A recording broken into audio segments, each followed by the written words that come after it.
चंद्रकांत पाटलांनी जयंत पाटलांना थेट प्रत्युत्तर दिलंय, पाहूयात.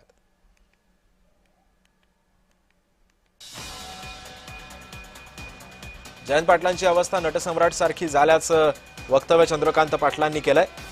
कोणी पक्ष देतं का पक्ष असं विचारावं त्यांना लागतंय, असा सुद्धा टोला चंद्रकांत पाटलांनी लगावलाय. दरम्यान आधी जयंत पाटील भाजपला काय म्हणाले होते हे सुद्धा पाहूया. आता राग येईल, पण भाजपची अवस्था पिंजरा नावाचा एक पिक्चर होता. पिंजरा नावाचा सिनेमा होता.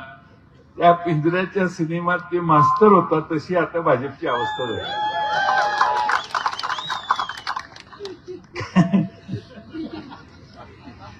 मास्तराला तमाशाचा नाद इतका लागला की तोच तुंतुन हातात घेऊन सर्वात पुढे उभा राहिला. तशी अवस्था झालेली आहे. आमची स्थिती काय झाली ते बघायला आम्ही समर्थ आहोत. तर तुमची स्थिती पक्ष द्या किंवा पक्ष, पक्ष द्या किंवा पक्ष, अशी तुमची स्थिती झालेली आहे. आणि त्यातून तुम्हाला दिशाच क्लिअर होत नाही की पुढे काय व्हायचं.